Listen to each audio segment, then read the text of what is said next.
Good morning students. आज हम लोग क्लास 7th की हिंदी में बाल महाभारत से जो दो पाठ हमने पिछले पार्ट में पढ़े थे, देवव्रत और भीष्म प्रतिज्ञा, उन पाठों पर आधारित जो प्रश्न बनते हैं उन प्रश्नों को हम देखते हैं। देखिए, इन पाठों पर आधारित प्रश्न बुक में नहीं दिए गए हैं।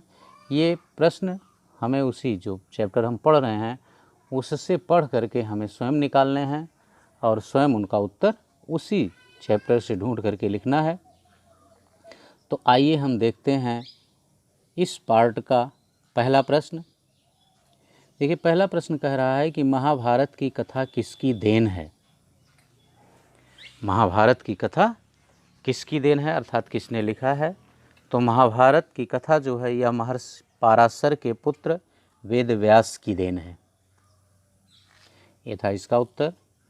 दूसरा प्रश्न कह रहा है व्यास जी के शिष्य का नाम बताइए। तो व्यास जी के शिष्य थे, उनका नाम था वैशंपायन। व्यास जी के शिष्य का नाम है वैशंपायन। तीसरा प्रश्न, परीक्षित के पुत्र का नाम क्या था। परीक्षित के पुत्र का नाम था जन्मेजय। ओके। चौथा प्रश्न है महाराज शांतनु के बाद हस्तिनापुर की गद्दी पर कौन बैठा। शांतनु की कहानी आपने पढ़ा है कि शांतनु की दो संतानें थीं, चित्रांगद और विचित्र वीर। तो चित्रांगद बड़े थे। जब महाराज शांतनु की मृत्यु हो जाती है तो शांतनु के बाद हस्तिनापुर की राजगद्दी पर चित्रांगद बैठते हैं। ठीक है, कहानी आपने पढ़ी है, पिछले वीडियो को देखकर कहानी आपने पढ़ी है, तो इसके प्रश्नों को उत्तर आप बड़ी आसानी से लिख ले जाएंगे, कोई कठिनाई आपको नहीं होगी। आइए अब हम अगला प्रश्न देखते हैं, पांचवा। शांतनु की पत्नियों के नाम बताइए। देखिए, शांतनु का 2 विवाह हुआ था, तो उनकी 2 पत्नियां थीं। तो शांतनु की पहली पत्नी का नाम था गंगा और दूसरी पत्नी का नाम था सत्यवती। ठीक है ना। छठा प्रश्न, गंगा ने शांतनु के कितने पुत्रों को नदी में बहा दिया। चूँकि गंगा ने एक शर्त के साथ ही शांतनु के साथ विवाह किया था, तो ये है कि गंगा ने शांतनु के कितने पुत्रों को नदी में बहा दिया था। तो गंगा ने शांतनु के 7 पुत्रों को नदी में फेंक दिया था। और जो ये देवव्रत बचे थे, देवव्रत का नाम आगे चल के भीष्म पड़ा, तो ये अपने पिता की 8वीं संतान थे। तो गंगा ने शांतनु के कितने पुत्रों को नदी में बहा दिया। इसका सीधा उत्तर होगा गंगा ने शांतनु के 7 पुत्रों को नदी में बहा दिया था। 7वां प्रश्न, देवव्रत का पालन पोषण किसने किया था। ये कहानी याद होगी कि जब शांतनु ने गंगा को मना किया कि तुम कैसी माँ हो, अपने ही पुत्रों को नदी में फेंक रही हो, तो वहीं पर गंगा ने कहा था कि हमारी शर्त यहीं तक थी कि आप मुझे अपने कार्यों में रोकेंगे नहीं। लेकिन जब शांतनु ने इस तरह से टोक दिया तो गंगा ने कहा कि ठीक है, मैं इसको ले जाती हूँ और इसका पालन पोषण करके मैं पुनः तुम्हें सौंप दूंगी, लेकिन अब तुम्हारी पत्नी के रूप में मैं नहीं रहूँगी। तो देवव्रत का पालन पोषण किसने किया था। देवव्रत का पालन पोषण गंगा ने ही किया था। आइए अब हम इसके आगे के प्रश्नों को देखते हैं। 8वां प्रश्न, देखिए 8वां प्रश्न कह रहा है देवव्रत के किस व्यवहार से शांतनु दंग रह गए। क्योंकि देवव्रत के बारे में शांतनु जानते नहीं थे कि वो कहाँ है और कैसा है, लेकिन जब एक बार आखेट खेलने के लिए जा रहे थे तो इन्होंने देखा कि एक बालक गंगा की धारा में नदी में बाण चला रहा है और उसके बाण के प्रभाव से गंगा की धारा रुकी हुई है। इसी को देखकर शांतनु जो थे वो दंग रह गए थे। ठीक है ना। यानी देवव्रत के बाणों के बौछार से गंगा की धारा रुकी हुई थी, जिसे देखकर शांतनु दंग रह गए। आइए अब हम 9वां प्रश्न देखते हैं। शास्त्र ज्ञान में देवव्रत का मुकाबला कौन कर सकता था।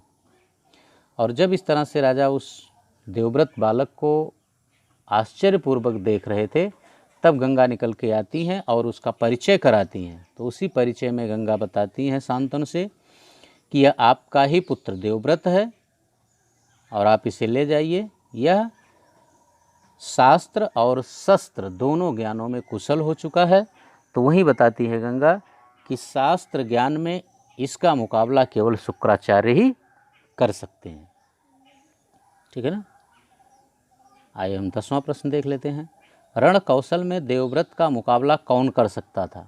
और वहीं परिचय देते हुए गंगा ने यह भी कहा था कि रण कौशल में इसका मुकाबला केवल परशुराम ही कर सकते हैं। 11वां प्रश्न, केवट राज ने शांतनु से क्या वचन मांगा? तो ये कहानी फिर आपने पढ़ी है कि उसमें जब गंगा चली गई थी देवव्रत को सौंप करके शांतनु को कि अब आप ले जाइए अपने पुत्र को, तो फिर एक बार शांतनु शिकार खेलने के लिए निकले थे और उन्होंने पुनः एक लड़की सत्यवती जिसका नाम था उसे देखा और उस पर मोहित हो गए। उसे के सामने विवाह का प्रस्ताव रखा, जिससे उसके पिता केवटराज ने शांतनु को मना कर दिया और कहा कि मैं एक शर्त पर ही अपनी पुत्री का विवाह आपके साथ कर सकता हूँ कि मेरी पुत्री का लड़का ही हस्तिनापुर के सिंहासन पर बैठेगा, यानी आपके बाद हस्तिनापुर के सिंहासन पर मेरी लड़की का पुत्र ही बैठेगा। यही वचन केवटराज ने शांतनु से मांगा था, जिसके कारण शांतनु इस वचन को उसे न दे सके और निराश होकर के राजधानी लौट आए और तब से वे यानी दुखी रहते थे, उनके मन में अत्यधिक कष्ट था। आइए अब हम इसके आगे के प्रश्नों को देखते हैं। देखिए 12वां प्रश्न, देवव्रत ने पिता के दुखी होने का कारण किससे पूछा? और जब शांतनु लौट करके महल में आते हैं तभी से वो दुखी रहने लगे थे। तो देवव्रत ने देखा कि पिताजी पहले इस तरह दुखी नहीं रहते थे, इस समय क्यों दुखी हैं? तो उन्होंने पिताजी से पूछा, लेकिन पिताजी गोल मटोल उसको समझा दिए और टाल गए उस बात को। लेकिन फिर देवव्रत जाता है और अपने पिता के सारथी से पूछता है। तो सारथी ने जब सारी बातें बताईं तो वही है कि देवव्रत ने पिता के दुखी होने का कारण किससे पूछा था? अपने पिता के सारथी से पूछा था। 13वां प्रश्न, देवव्रत का नाम भीष्म कैसे पड़ा? और जब पिता के दुखी होने का कारण देवव्रत को पता चला तो देवव्रत जाकर के उस केवट से मिलते हैं और वह केवट पुनः जो वचन उसने शांतनु से मांगे थे वही बात वो फिर देवव्रत से दोहराता है। तो देवव्रत वहीं यह प्रतिज्ञा कर लेते हैं, निश्चित करते हैं कि वह जीवन भर विवाह नहीं करेंगे और आजन्म ब्रह्मचारी रहेंगे। इस कठोर प्रतिज्ञा करने के कारण ही उनका नाम देवव्रत का भीष्म पड़ गया था। तो आइए हम 14वां प्रश्न देखते हैं। देवव्रत ने क्या प्रतिज्ञा की थी? वही है कि देवव्रत ने क्या प्रतिज्ञा की थी? देवव्रत ने प्रतिज्ञा की थी कि वो जीवन भर विवाह नहीं करेंगे और आजीवन ब्रह्मचारी रहेंगे। ठीक है। 15वां प्रश्न, अंबालिका के पुत्र का नाम बताइए। देखिए अंबालिका के पुत्र का नाम था पांडु।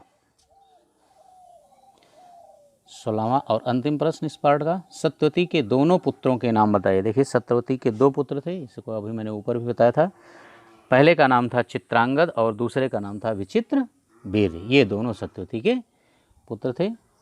बस ओके, इस पार्ट में इतना ही। अब उसके बाद हम लोग नेक्स्ट पार्ट में इसके आगे के प्रश्नों को लेकर के पुनः उपस्थित होंगे। Thank you.